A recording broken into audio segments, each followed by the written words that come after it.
Well, again, as I say, it wasn't just in the Middle East where things were taking off in these sorts of very interesting ways. We have Mesoamerica, sort of that region of central Mexico down into northwest Costa Rica, where you were also seeing the rise of civilizations such as the Olmec, Aztec, Mayan, Mixtec empires.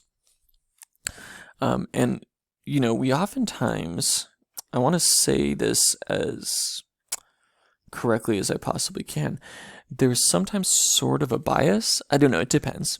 At least when I was going to school in K-12, there was kind of a bias towards talking about like the Fertile Crescent, Mesopotamia, those kinds of civilizations, the Ur dynasty, all that stuff, which eventually led to like Greek and Roman, kind of indirectly led into that, and that eventually kind of indirectly led into the European empires, right?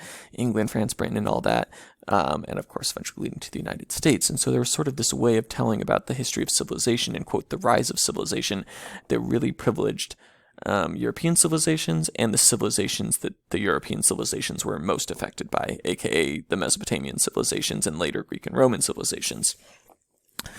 But what we sometimes don't realize is that the civilizations that arose within the Americas also dramatically shaped human affairs to the present day, not just in the Americas, but globally in ways that we don't always recognize.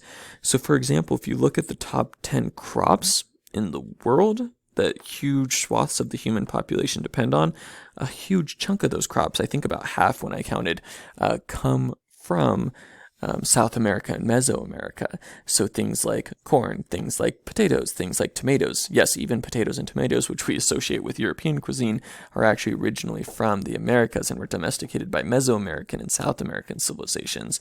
Cotton, lots of different things that were really kind of invented and developed and domesticated in Mesoamerican and South American civilizations. So that just does kind of suggest that we sometimes have sort of a skewed understanding of which ancient civilizations have most led to our current world. The answer is a lot of different civilizations have led to the way our current world works, such as Mayan civilization. Mayan civilization during the Classic period, sort of 300 to 900 AD, or CE as it's becoming more common to say, Common Era, had gigantic monumental architecture, huge cities. In fact, within Mesoamerica, you had cities at the time period when the Spanish came and invaded Mesoamerica, you had cities that were as large and larger than the European largest cities in Mesoamerica. So certainly there were things on the European side that worked to the advantage, including firearms, among other things, and introduced diseases and standing militaries. But you had within Mesoamerican societies cities that were every bit as large, monumental architecture that was every bit as large. The picture looks a lot different than we sometimes understand. And indeed, the societies, not only were they large, but they're even larger than we initially thought. A study was done just a few years ago doing radar sensing of the Mesoamerican rainforest, which found that there was millions of more Mayan people living in that region than we previously thought. Like prior to colonialism, because there's tons of ruins that we haven't even discovered yet that are underneath the rainforest floor that we can now sense because of radar sensing. So, Mesoamerica, a lot was happening there. South America, a lot was happening there.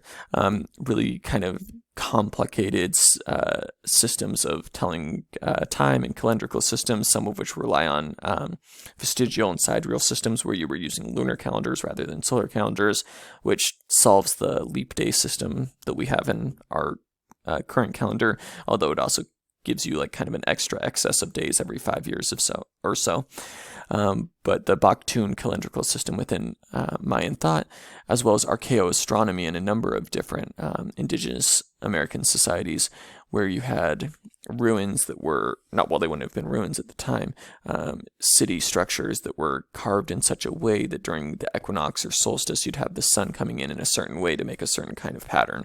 Really complex kind of stuff that only happens if you have, something like a shaman observing astronomical patterns over decades, maybe generations, and then translating that into how cities are built. and of course the Mayan writing system, as well as the Mayan mathematical system. And if I'm not mistaken, the Mayan society was actually the first society, / Mesoamerican societies in general, were the first to come up with zero as a concept. Obviously, people have understood the concept of nothing for a long time, but the actual mathematical notation of zero and the use of it within math, which is pretty fascinating if you think about it.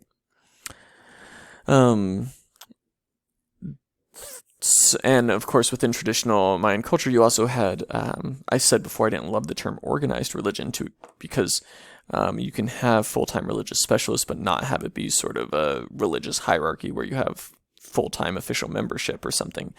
But you have, within traditional Mayan society, you had costumbrista, kind of traditional religious practices where you had shamans as well as priests. You had altars that were done at sacred places, especially with veneration of mountains and other things. You had a polytheistic system, but one that was not just sort of chaotic, but very structured, and that venerated such beings as the feathered serpent, but also the twin war gods who, in one story, descend into the underworld. And go on a remarkable journey through the underworld. You have a very complex pantheon of nature forces. Some of that you can read about in the Popol Vuh, which is one of our best surviving sort of Mayan sacred stories that was written down shortly after Spanish colonialism in the Central American region. So that's just a little bit then about sort of the different civilizations that were arising during this time period.